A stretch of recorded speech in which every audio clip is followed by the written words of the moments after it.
औज़ुबिल्लाहिमिनश्शैतानिर्रजीम बिस्मिल्लाहिर्रहमानिर्रहीम अस्सलामु अलैकुम वरहमतुल्लाहि वबरकातुहू। इस उम्मीद और दुआ के साथ कि आप सब खैर व आफियत के साथ होंगे। सियासी शतरंज का आगाज़ करते हैं, आपको खुशामदीद कहते हैं। सियासी और मुआशी हालात को हम काफ़ी वक्त से एक ही पस मंज़र में देख रहे हैं। अगर मुआशी हालात की बात की जाए तो हमने देखा स्टॉक मार्केट में बेहतरीन तेज़ी देखी गई। 49,000 की सतह पर KSE 100 इंडेक्स पहुंचा, जो कि यकीनन एक बहुत बड़ा नफसियाती लेवल था जिसे अबूर किया गया। उसके साथ साथ हमने देखा ईरानी वज़ीर ख़ारजा पाकिस्तान आए, बहुत सारे MOUs पे साइन हुए। गुज़िश्ता रोज़ हमने तुर्की के नायब वज़ीर आज़म को देखा, वो आए थे, उन्होंने भी एक बहुत बड़ी शिप का इफ्तिताह किया, जो हम जानते हैं कि बहुत इंपॉर्टेंट है पाकिस्तान के दिफा के लिए और हमारी ट्रेड के लिए। उससे पहले हमने देखा कि चीन के नायब सदर आए थे, उन्होंने भी कई MOUs पे साइन किया और CPEC के एक नए दौर का आगाज़ हुआ। उससे पहले हमने देखा कि सऊदी अरब की जानिब से ग्वादर ने पाकिस्तान की सबसे बड़ी रिफाइनरी का ऐलान किया गया, जो 3 लाख बैरल रोज़ाना पैदा करेगी, जो कि यकीनन पाकिस्तान की ज़रूरत है और एक बहुत अच्छा कदम है। और मुआशी इंडिकेटर्स हमें यह बता रहे हैं कि हम बेहतरी की जानिब जा रहे हैं। लेकिन सियासी इंडिकेटर्स हमें ये नहीं बता रहे, क्योंकि सियासत के अंदर बहुत ज़रूरी है, डेमोक्रेसी की ताकत के लिए ये इंतहाई अहम है कि इलेक्शन साफ, शफाफ और वक्त पर हों। लेकिन जो हालात हाजरा है उससे मालूम नहीं पड़ रहा, क्योंकि वज़ीर आज़म पाकिस्तान मियां मोहम्मद शहबाज शरीफ साहब के अपने बयानात में एक खुला तज़ाद पाया जाता है। एक तरफ वो कहते हैं कि वक्त पर इंतखाबात होना बहुत ज़रूरी है, यही हमारी पार्टी पॉलिसी है। दूसरी जानिब वो कहते हैं कि नई मरदमशुमारी भी हम करवाएंगे, जिसके तहत इंतखाबात होंगे। अगर नई मरदमशुमारी होगी तो फिर तो इंतखाबात में कम से कम 3 महीने की ताख़ीर तो यही नज़र आ रही है कि 90 दिन तो सिर्फ मरदमशुमारी, हल्का बंदियाँ, डोर टू डोर जो जाते हैं लोग और गिनती करते हैं, उसमें लग जाएंगे। तो फिर यकीनन ये बात वाज़ेह है कि इंतखाबात वक्त पर होने वाले नहीं। इससे क्या हमारी जमहूरियत मजबूत होगी, कमज़ोर होगी, पाकिस्तान के मफाद में है या नहीं? गुफ्तगू करने के लिए हमारे साथ एक बेहतरीन पैनल इस वक्त मौजूद है। किसी तारुफ के मोहताज नहीं है। शहजाद चौधरी साहब साबिक एयर वाइस मार्शल भी हैं, सीनियर तजियाकार भी हैं। शहजाद साहब, thank you so very much for giving us your time. और हमारे साथ मौजूद हैं ज़ैगम खान साहब, सीनियर तजियाकार हैं। और पहला सवाल जो मैं अपने पैनल से पूछना चाहूँगा, ज़ैगम साहब आपसे पूछता हूँ कि इलेक्शन में ताख़ीर से मुल्क को फ़ायदा होगा या नुकसान, जमहूरियत मजबूत होगी या कमज़ोर? ज़ैगम साहब। जी, मुल्क को भी नुकसान होगा और जमहूरियत को भी नुकसान होगा। इसके नतीजे में बेयकीनी फैलेगी, बदएतमादी फैलेगी, माशी तौर पर भी एक बेयकीनी फैलेगी, सियासी तौर पर भी एक बेयकीनी फैलेगी। तो पाकिस्तान के लिए सूरत हाल एक मुश्किल सूरत हाल हो जाएगी। चौधरी साहब, वुड यू एग्री? जी, जमहूरी तौर पर तो ज़ाहिर है कि हमें कुछ स्टेप्स पीछे चले जाएँगे। मुझे ये नहीं समझ आती कि इस किस्म के मुआशी माहौल के अंदर हमें क्या ये जो हम निज़ाम जिस तरह का चला रहे हैं, इसका किस हद तक फ़ायदा पहुँच सकता है या नहीं पहुँच सकता। हमें अर्जेंसीज़ डिटरमिन करनी पड़ेंगी, प्रायोरिटीज़ डिटरमिन करनी पड़ेंगी। बेशक एक आइडियल एनवायरनमेंट के अंदर एक जमहूरी निज़ाम ही है जो कि पाकिस्तान के लिए होना चाहिए। लेकिन मैं इसको लिंक नहीं कर पा रहा अपनी समझ के मुताबिक इस वक़्त जो एक मुआशी बदहाली का जो हाल है, इसके अंदर किस तरीके से हम एक टोटली इंडिपेंडेंट किस्म का या एक जिसे कहते हैं कि अपने दायरे में रहते हुए मामलात को आगे लेके चल सकते हैं। शहजाद चौधरी साहब, मैं आपसे सवाल पूछना चाहूँगा कि वज़ीर आज़म के बयानात में तज़ाद क्यों है हुज़ूर आपकी नज़र में? वज़ीर आज़म भी उसी तरीके से कन्फ्यूज़ हैं जिस तरह सारा मुल्क कन्फ्यूज़्ड है। यानी हमें समझ नहीं आ रही जिस किस्म के मसाइल का सामना है उसके अंदर कोई एक क्लियर रास्ता नहीं है। शायद एक जिस तरीके से कहा जाता है कि अगर इंतखाबात शफ़ाफ़ इंतखाबात हो जाएँ, फिर जो भी निज़ाम सामने आए, जमहूरी निज़ाम होगा, सियासी निज़ाम होगा, वो अपनी ज़िम्मेदारी उठाएँगे। शायद ये एक बिगिनिंग्स हो सकती है।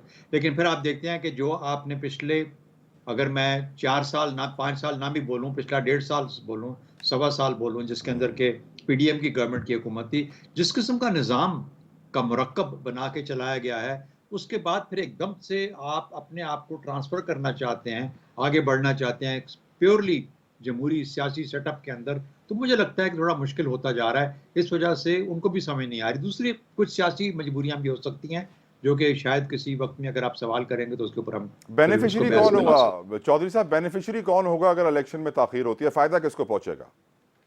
बेनिफिशियरी अगर ताख़ीर होती है तो फिर मेरे ख़्याल में तो पीएमएलएन को बहुत फ़ायदा है।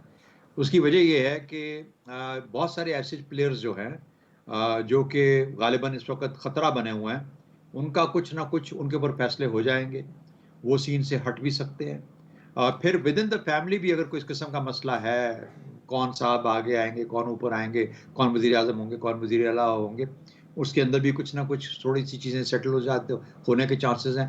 इन हालात के अंदर जब इतनी महंगाई के बाद आप फौरन इलेक्शन में जाएंगे, भले आप पीडीएम कहते रहिए, जो मर्जी कहते रहिए, उनके लिए शहबाज शरीफ और नवाज शरीफ ही हुकूमत थे, और फिर जाहिर है कि उसका फिर खमियाजा जो होता है इतनी महंगाई का, इतने मुश्किल हालात का पिछले 1.5 साल के अंदर जो हुए, चाहे उसकी बुनियाद उससे पहले 4 साल में भी थी, लेकिन वो उनको फिर भुगतना पड़ेगा। अब चौधरी साहब, निगरां सेटअप का साफ और शफाफ होना इंतहाई लाजिम होता है अगर आपको इंतखाबात साफ और शफाफ करवाने हैं, लेकिन इस वक्त तो लॉबिंग नजर आ रही है, इंटरव्यूज नजर आ रहे हैं निगरां सेटअप के लिए। यहां तक खबरें आ रही हैं कि कुछ लोग तो करोड़ों रुपए कैश लेकर चल रहे हैं अपने साथ कि जहां बात बन जाए वहां पेमेंट कर दें।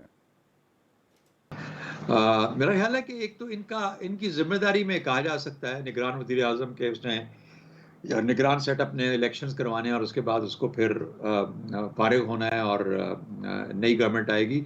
लेकिन असल में तो इलेक्शंस करवाने हैं इलेक्शन कमीशन ने। तो मुझे समझ नहीं आती कि अदर दैन द फैक्ट कि जितनी सपोर्ट चाहिए उनको गवर्नमेंट की तरफ से पैसे की शक्ल में या बाकी एलोकेशन की शक्ल में, वो तो गवर्नमेंट कर सकती है। सर अगर ऐसा होता तो निगरां सेटअप के इख्तियारात में इजाफा तो ना किया जाता। बिल्कुल, तो इसीलिए वो सवालात पैदा हो रहे हैं, जिसकी वजह से शहबाज शरीफ साहब भी कंफ्यूज होते जा रहे हैं कि ये मैं कर क्या रहा हूँ। उनको खुद से नहीं पता कि वो क्या कर रहे हैं। सर, इस कंफ्यूजन में हमारा मुल्क किस तरफ जा रहा है? मैं तो ये देख रहा हूं कि पाकिस्तान एक कंफ्यूज डायरेक्शन में जा रहा है इस वक्त। हाँ, जा रहा है, कंफ्यूज डायरेक्शन में जा रहा है। हमारे क्लैरिटी नहीं है और शायद अगला कुछ अरसा क्लैरिटी ना हो। मुझे नहीं पता कि अगर इन 3 माह में इलेक्शन नहीं होंगे और 6 माह में होंगे तो क्या क्लैरिटी आ जाएगी, और अगर 6 माह में नहीं होते और 2 साल के बाद होते हैं तो फिर शायद कोई थोड़ी बहुत क्लैरिटी आ जाए। वो क्लैरिटी कौन लेके आएगा, किस किस्म का सेटअप होगा, ला भी सकते हैं कि नहीं ला सकते, उसको फिर हम जस्टिफाई कैसे करेंगे, ये वो सवालात हैं जिनके जवाब आज नहीं है हमारे पास। फिर हम वापस इसी दौर को देखेंगे और कहेंगे कि ये चूंकि उस वक्त ये हुआ, इस वजह से ये मसाइल हमारे बड़े हुए हैं, जो कि उस वक्त मसाइल तो हर वक्त रहते हैं मुल्कों और कौमों के अंदर। तो मेरा अपना ख्याल ये है कि सेफ प्ले है, सेफ प्ले हर एक के लिए, वो अर्ली इंतखाबात या टाइम पे इंतखाबात ही हैं, जो सेफ प्ले जिसे कहते हैं। हाँ, उसके बाद पाकिस्तान का क्या बनेगा उसका भी किसी को नहीं पता। चौधरी साहब, ये मुझे बताइए कि एक तासुर ये भी है कि बहुत सारी सियासी जमातें अवाम का सामना नहीं कर सकती, इसीलिए नहीं चाहती कि वक्त पर इंतखाबात हो। क्या आप अग्री करेंगे? और अग्री करेंगे तो वो कौन सी जमातें हैं आपकी नज़र में जो इस वक्त अवाम का सामना नहीं कर सकती? ये तो अवाम का सामना तो मेरे ख्याल में पीपल्स पार्टी तो करना चाहेगी। वो क्यों छोड़े अपने अपने अपने होल्ड नून लीग, नून बैप भी करना चाहेगी। नून लीग का हमने ऑलरेडी कर लिया कि उनके अंदर अगर कोई रिजर्वेशन हो सकती है, वो चाहेंगे कि उनके लिए उनको मैदान साफ मिले मुकम्मल तौर पर, और फिर उनके ज़ाहिर नवाज शरीफ साहब ने वापस आना है। उनकी ये कुछ रिक्वायरमेंट्स हैं, उनकी ज़रूरियात हैं, उसके लिए वक्त चाहिए। अगर उसके लिए वक्त चाहिए और इलेक्शन में जाना उनके लिए, फिर वो इलेक्शन में जाने के लिए तैयार होंगे। तो आई थिंक ये वाज़ेह है।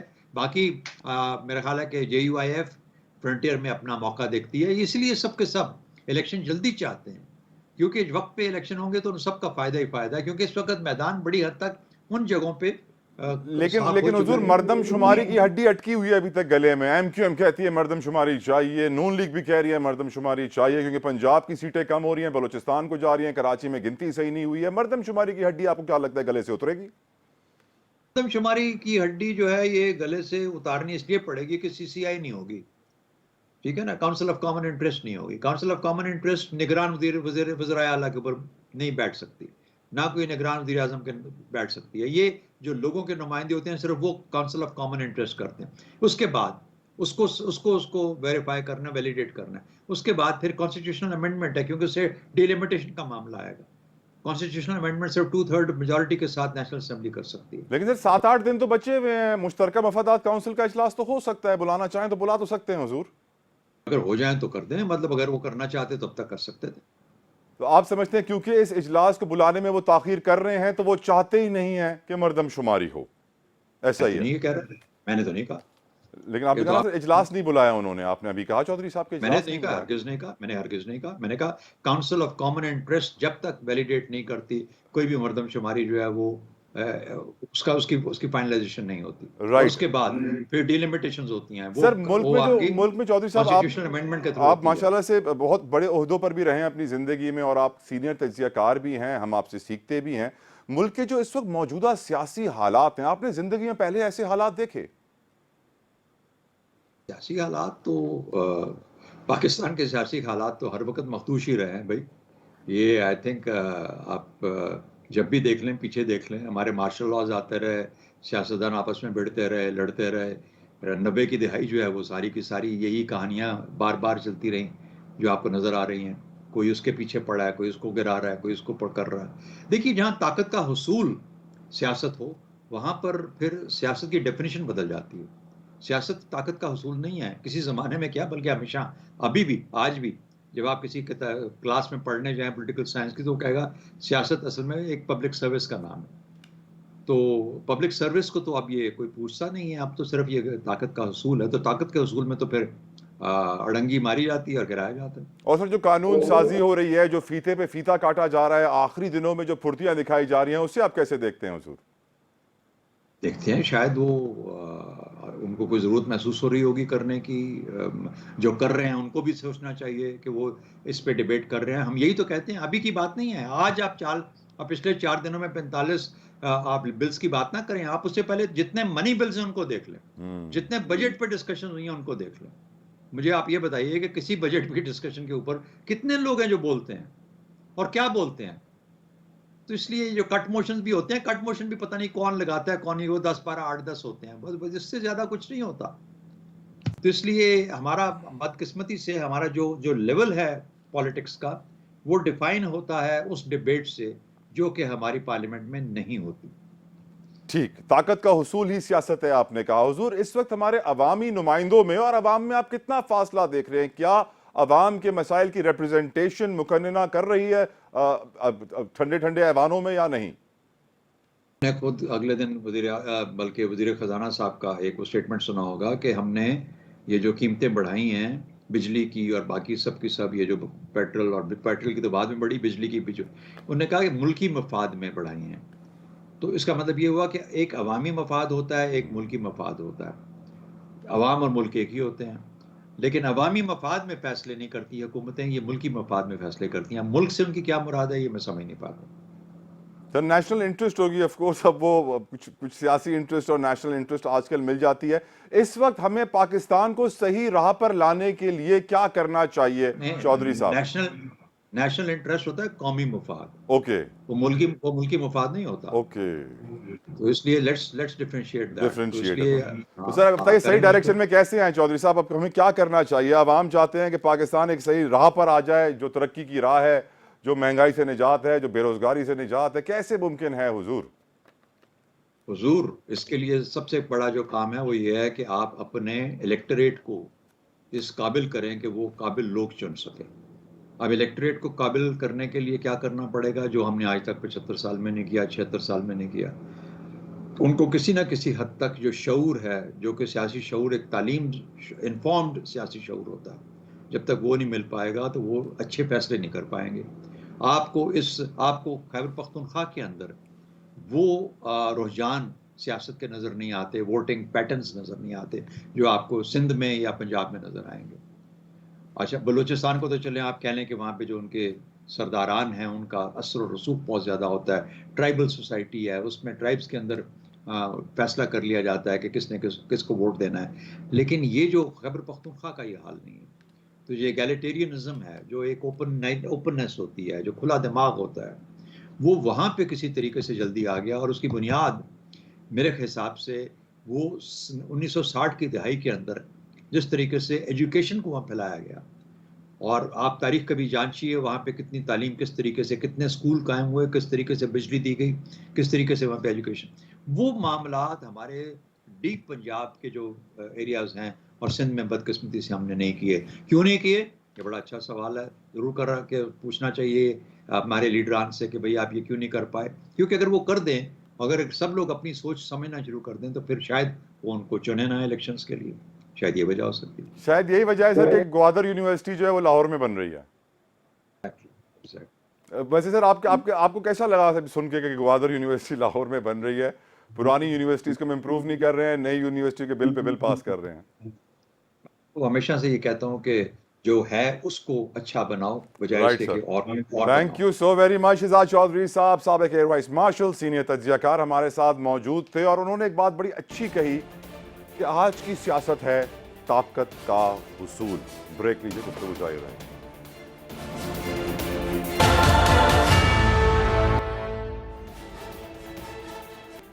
ख़वातीन और हज़रात, सियासत और मईशत दोनों इंटरलिंक्ड हैं, डायरेक्टली कनेक्टेड हैं। मुआशी हालात हमारे सियासी हालात पर बड़ा असरअंदाज होते हैं। और मईशत की बात करें तो ज़राअत हमारी रीढ़ की हड्डी है, लेकिन ज़राअत से जुड़े लोग काफ़ी परेशान नज़र आते हैं।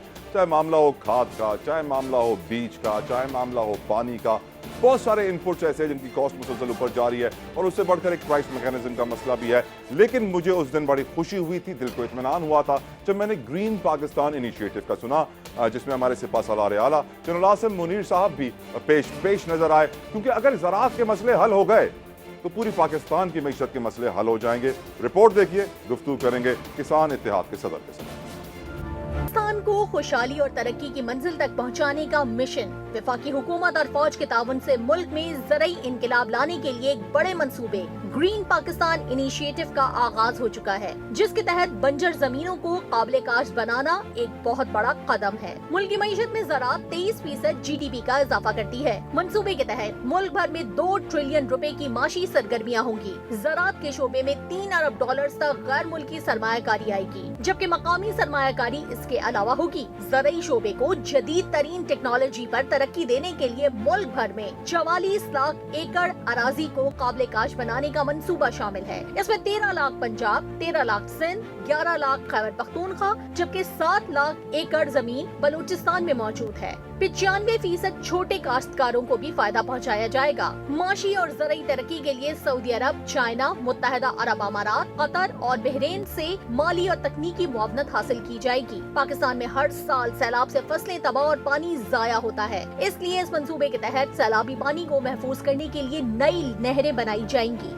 आज पाकिस्तान में गंदम की मांग 30.8 मिलियन टन से तजावुज कर चुकी है, जबकि हालिया पैदावार 26.4 मिलियन टन से भी कम है। वर्ल्ड फूड प्रोग्राम के मुताबिक 36.9% पाकिस्तानी खुराक की कमी का शिकार हैं, जबकि 18.3% पाकिस्तानी आवाम को खुराक की कमी में हंगामी सूरत हाल का सामना है। दूसरी जानिब पाकिस्तान में कपास की पैदावार में भी गुज़िश्ता 10 बरस में 40% तक कमी आई है। ऐसी सूरत हाल में ऐसे इकदाम से न सिर्फ जदीद काश्तकारी की मदद से फूड सिक्योरिटी को बेहतर बनाया जा सकेगा, बल्कि मुल्क की मईशत को भी मजबूत सहारा मिलेगा।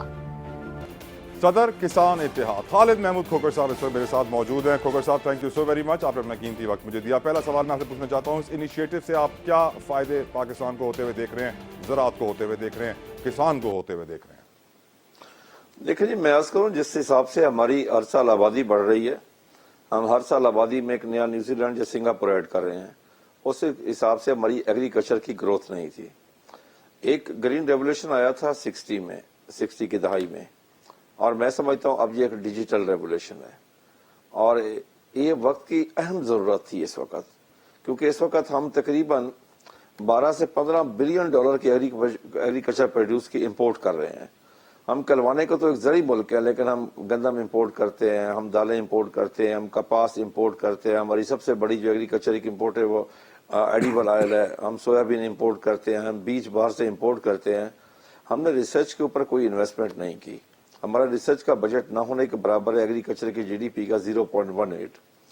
तो इस वक्त पूरी रियासत ने मिलकर जो फैसला किया है फूड सिक्योरिटी के लिए, क्योंकि हम बचपन से एक सुनते आ रहे हैं कि जिदे घर दाने उदे कमले भी सियाने।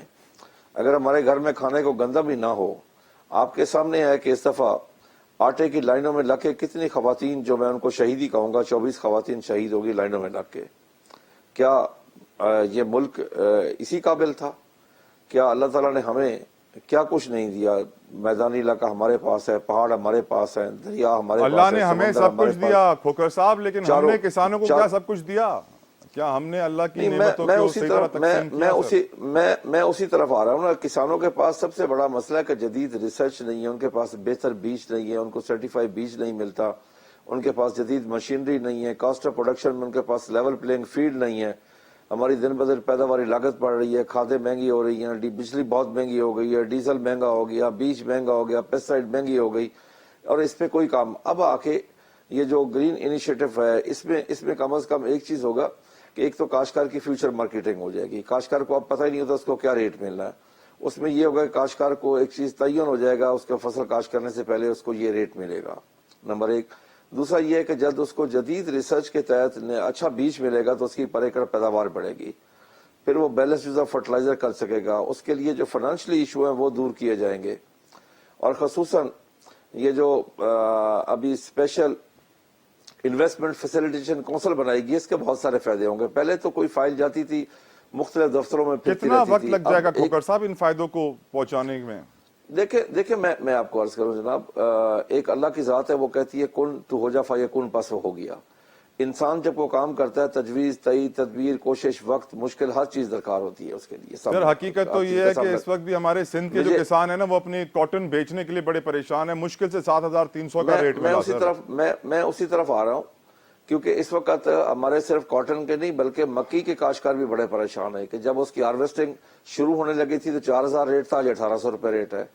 कपास का रेट गवर्नमेंट ने खुद जो मिनिमम सपोर्ट प्राइस रखी है वो 8,500 है, लेकिन काश्तकार को वो 8,500 नहीं मिल रहा। तो इस इनिशिएटिव से ये होगा कि काश्तकार को इन चीजों का तहफ़्फ़ुज़ दिया जाएगा, खसूसन छोटे काश्तकार को बहुत बड़ा फायदा होगा कि आज उसको सही बीज नहीं मिलता, उसके पास सही रिसर्च नहीं पहुंचती, एक्सटेंशन सर्विस उसको नहीं मिलती, फिर यह है कि उसके पास अच्छी मशीनरी नहीं है, उसके पास बड़ा ट्रैक्टर नहीं है, उसके पास रूटावेटर नहीं है, चीजल नहीं है, लेजर लेवलिंग उसके पास नहीं है। और सर सोने पे सुहागा डिलेमा ये है कि बीच में आरती भी है जो आधे से ज्यादा प्रॉफिट ले जाता है। अब मेरा सवाल आपसे ये है हुजूर, आज आपने बड़ी धुआंधार प्रेस कॉन्फ्रेंस की है जिसके अंदर आपने ये कहा है कि इस इनिशिएटिव को मुतनाज़े बनाने की कुछ लोग कोशिश कर रहे हैं। कौन है ये लोग, क्यों कर रहे हैं ये? देखिए मैं आपको अर्ज को, मैं नाम नहीं लूंगा, कुछ लोगों को टीवी पे सुना, कुछ को सोशल मीडिया पे देखा कि अगर पाकिस्तान तरक्की के राह पे गमजन हो रहा है, इस वक्त पाकिस्तान एक सही सीमत में जा रहा है। देखिए ना, हमारे पास 76 साल से जो गैर आबाद रकबे पड़े हैं, अगर उनको आबाद किया जा रहा है, उसके लिए एक स्पेशल इनिशिएटिव लिया जा रहा है, तो उसकी हमें सपोर्ट करनी चाहिए। अगर वो रकबे आबाद होंगे, उससे जो फसल आएगी उस पाकिस्तान में रहनी है, और अगर फसल को हम बाहर भेजेंगे तो उसके बदले में डॉलर आएंगे। एक 76 साल से अगर जमीन खाली पड़ी है तो किसी ने नहीं सोचा। आज वो छोटा काश्तकार बड़े काश्तकार की बात कर रहे हैं, हमारे इकोनॉमिक इशू को सोशल इशू बना रहे हैं, हमें ज़राअत पे बात करनी चाहिए। आज वो कहते हैं जी छोटा काश्तकार मारा जाएगा। मैं क्लियर करना चाहता हूँ, छोटे काश्तकार से कोई जमीन नहीं ले रहा, एक। दूसरा, जो रकबे आबाद हो रहे हैं उसमें आरबी का किसी किस्म का कोई हिस्सा नहीं है। वो जिस इदारे की जमीन होगी, फर्ज किया अगर पंजाब हुकूमत की जमीन होगी, तो उसके जो इनकम आएगी, जो लीज मनी आएगी उस पर, तो वो पंजाब हुकूमत को जाएगी, जिसमें 40% वो डेवलपमेंट पे खर्च करेंगे, 40% खुद रखेंगे और 20% रिसर्च के ऊपर खर्च करेंगे। देखो ना, एक सही सिस्टम बन रहा है, क्योंकि पहले हमारा रिसर्च का बजट न होने के बराबर है। हमारा जो रिसर्च का बजट है वो एग्रीकल्चर के जीडीपी का 0.18 है, बिल्कुल ना होने के बराबर। आप देखें ना, हम कहाँ खड़े थे, आज कहाँ पे हैं। 92 में हमारी कपास की पैदावार थी 1,28,00,000 बेल, इंडिया 1,10,00,000 था। आज इंडिया 4 करोड़ पे चला गया और हमारी पिछले साल 46 लाख थी। वजह हमने रिसर्च के ऊपर तवज्जो नहीं दी। सर वो सिंध आबादकार बोर्ड ने बड़ी एक प्रेस कॉन्फ्रेंस की थी कुछ वक्त पहले और कहा था कि हमने 32 अरब डॉलर्स की फूड इंपोर्ट्स की हैं। अगर यही पैसा हमारे एग्रीकल्चर पे लग जाता तो अगले 5 सालों तक हम यही फूड सप्लाई देते रहते। हुजूर सवाल ये है, 32 अरब नहीं है सर, मेरा सवाल सिंध आबादकार बोर्ड ने कहा था। मेरा सवाल आपसे ये है खोकर साहब कि हम इस वक्त गैर आबाद जमीन को आबाद करने के पीछे पड़े हुए हैं, जबकि दूसरी जानिब हम ज़रूरी जमीनों पे हाउसिंग सोसाइटीज बनते हुए देख रहे हैं। ये अजीब बात नहीं खोकर साहब? आपने मेरी दुखती रग पे हाथ रख दिया, आपने बड़ी जबरदस्त बात की है। उसमें मैं आपके प्लेटफॉर्म पे, आपके इस चैनल के तवस्सुत से मैं पैगाम देना चाहता हूं कि अब पाकिस्तान में कोई कॉलोनी नहीं बननी चाहिए, बिल्कुल नहीं बननी चाहिए। बल्कि यहां तक कानून साजी होनी चाहिए कि अगर मैं अपने रकबे पे अपना फार्म हाउस बनाना चाहूं तो मुझे इजाजत लेनी पड़े, क्या मुझे जरूरत है या नहीं है। जितनी कॉलोनीज बन गई हैं बहुत ज्यादा बन गई हैं। हमने जुल्म किया अपने आप के साथ, अपने मुल्क के साथ, अपनी फूड सिक्योरिटी के साथ। देखो ना, आज पूरी दुनिया में नंबर 1 प्रायोरिटी फूड सिक्योरिटी है, बॉर्डर सिक्योरिटी नंबर 2 पे चली गई है। और इसी तरीके से हमने गैर आबाद रकबे जो आबाद नहीं किए वो भी हमने अपने ऊपर जुल्म किया है। ये काम हमें 20 साल पहले करना चाहिए। सर, इस जुल्म के खिलाफ मैंने आपको धुआंधार प्रेस कॉन्फ्रेंस करते हुए क्यों नहीं देखा? मैंने बहुत प्रेस कॉन्फ्रेंस की है। मैंने कराची जाके की है, मैंने कोयटा की है, मैंने पेशावर की है, मैंने लाहौर की है, मैंने हर जगह पे प्रेस कॉन्फ्रेंस की और इस कॉलोनी के खिलाफ आवाज सबसे पहले उठाने वाला ही मैं था। क्या कोई हमने फायदा इस पे हुआ पूरा हुजूर? आवाज उठाने का कोई फायदा हुआ? किसी ने कान धरे? देखें, मैं फिर वही कहूंगा कि हमारे इख्तियार में इतना कुछ नहीं होता कि मैं कहूंगा जो बात मैं कहूंगा वो हो जाएगी। कुछ बातें हो जाती हैं, कुछ नहीं होती, और हम अपने मकसद में आज तक वो 100% सर, कामयाब नहीं यूरिया हैं। की आज ऑफिशियल कीमत कितनी है और मार्केट में कितने में मिल रही है? यूरिया की आज 4 कीमतें हैं जी ऑफिशियल। एक कीमत नहीं है, 4 कीमतें हैं। ये दुनिया का एक अनोखा मुल्क है जहाँ पे एक बैग मिलता है, जो ऑफिशियल रेट है उसका 2700 रुपया, एक का 2900 है, एक का 3100 है, एक का 3200 रुपये रेट है। ये दुनिया में वाहिद मुल्क है कि 4 एक ही यूरिया के, एक तरह के, एक ही फार्मूले के, एक तरह के यूरिया का ये रेट है। और फिर काश्तकार को वो 2700 वाला भी तो वो 3200 वाला भी वो मिलती 3500 रुपये में है इस वक्त। यानी कि काश्तकार से सालाना 90 अरब रुपया फालतू उसकी जेब से निकाला जा रहा है और मिडल मैन को दिया जा रहा है। ये बड़ा जुल्म हो रहा है। मैं आपके तवज्जुह से गुजारिश करता हूँ हुकूमत वक्त से, बल्कि रियासत से, आर्मी चीफ से, कि खुदा के लिए काश्तकार को इससे बचाएं। यूरिया का एक रेट तय करें जो हमेशा से चल, जब से पाकिस्तान बना एक ही रेट होता है, पूरी दुनिया में एक रेट होता है यूरिया का। बिल्कुल सही, बिल्कुल सही। पाकिस्तान में भी एक रेट करें ताकि और फिर यह है कि जो रेट बनाए काश्तकार को वो कंट्रोल रेट पे भी मिले, काश्तकार को वो ब्लैक न लेना पड़े। सदर किसान इत्तेहाद खोखर साहब, thank you so very much, आपने अपना कीमती वक्त हमें दिया। एक बात वाज़ेह है, मुल्क का मुस्तकबिल इसी में है कि हम अपनी मईशत की रीढ़ की हड्डी को सीधा करें। अगर हड्डी टेढ़ी हो गई तो कमर का दर्द हमें गिरा देगा। और ज़राअत के जो मसाइल हैं, चाहे वो बीज हो, चाहे वो खाद हो, चाहे वो हर्बिसाइड पेस्टिसाइड्स हो, चाहे वो पानी हो, चाहे वो सॉइल क्वालिटी हो, हमने अपनी ज़राअत को, छोटे किसानों को बिल्कुल पीछे धकेल दिया है कि आड़ती आ जाते हैं, मिडिल मैन आ जाते हैं, उनकी पूरी साल की मेहनत का आधा मुनाफा वो ले लेते हैं बैठे बैठे। यकीनन ये जुल्म है हमारे किसानों के साथ।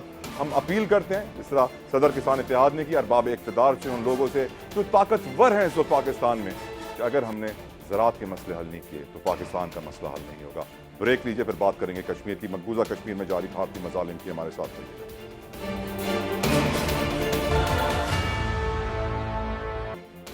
तो कश्मीर के अंदर भारत के मजालिम जारी हैं। मकबूजा कश्मीर हो या फ़लस्तीन हो, तरीक़ा वारदात कुछ मिलता जुलता नज़र आता है। जिस तरह फ़लस्तीन में हुआ, वैसा ही हमने मकबूजा कश्मीर में भी देखा कि मुसलमान आबादियों को ख़त्म किया जा रहा है, नस्ल कुशी की जा रही है, वहाँ हिंदू आबादियाँ बढ़ाई जा रही हैं। ऐसा ही हम फ़लस्तीन में भी देख रहे हैं। टीम ने रिपोर्ट तैयार की है, पहले वो रिपोर्ट देखते हैं, फिर गुफ्तगू करेंगे ब्रिगेडियर बाबर अलाउद्दीन से और ब्रिगेडियर अहमद सईद साहब से। पहले रिपोर्ट देखिए।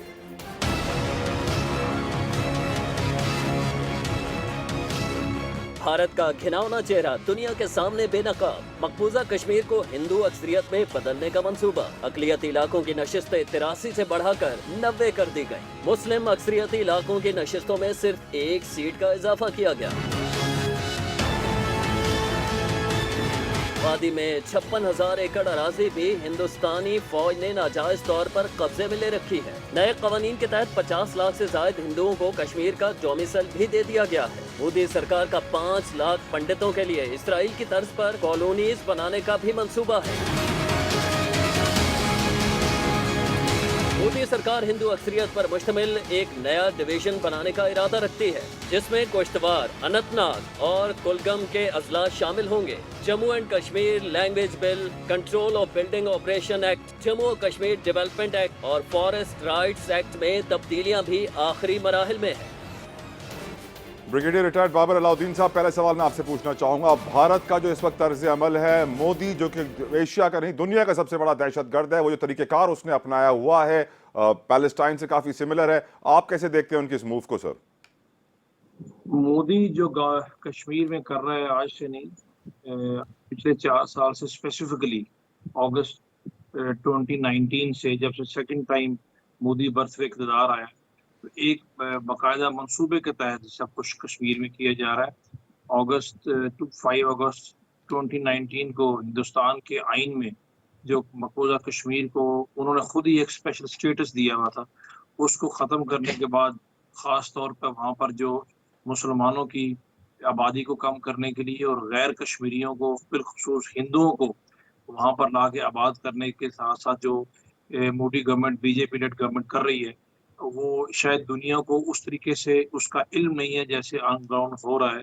बहुत सारे मुबस्सरीन, बहुत सारे तजियाकार दुनिया को वार्न करते चले आ रहे हैं कि हिंदुस्तान की जो बीजेपी की फाशिस्ट हुकूमत है वो मकबूजा कश्मीर में एक बाकायदा मंसूबे के तहत ये इकदाम कर रही है ताकि मुसलमानों की आबादी को वहाँ पर कम किया जाए और ताकि जो मकबूजा कश्मीर की असम्बली है उसमें जो नशिस्तें हैं जहाँ पर ज़ाहिर है मुसलमानों की अक्सरियत होने की वजह से हमेशा से चाहे वो शैम इलेक्शन हों जो कि यकीनन शैम इलेक्शन ही होते हैं वहाँ पर, उसके नतीजे में जो भी हिंदुस्तान की पपट गवर्नमेंट बरसर इक़्तिदार आती है बहरहाल उसमें अक्सरियत चूँकि मुसलमानों की होती है तो मोदी को वो भी किसी सूरत अभी काबिल कबूल नहीं है। इसलिए जम्मू रीजन्स में डीलिमिटेशन के बाद हालिया तो जो डीलिमिटेशन हुई है उसके बाद जम्मू रीजन की नशिस्तें ज़्यादा की गई हैं।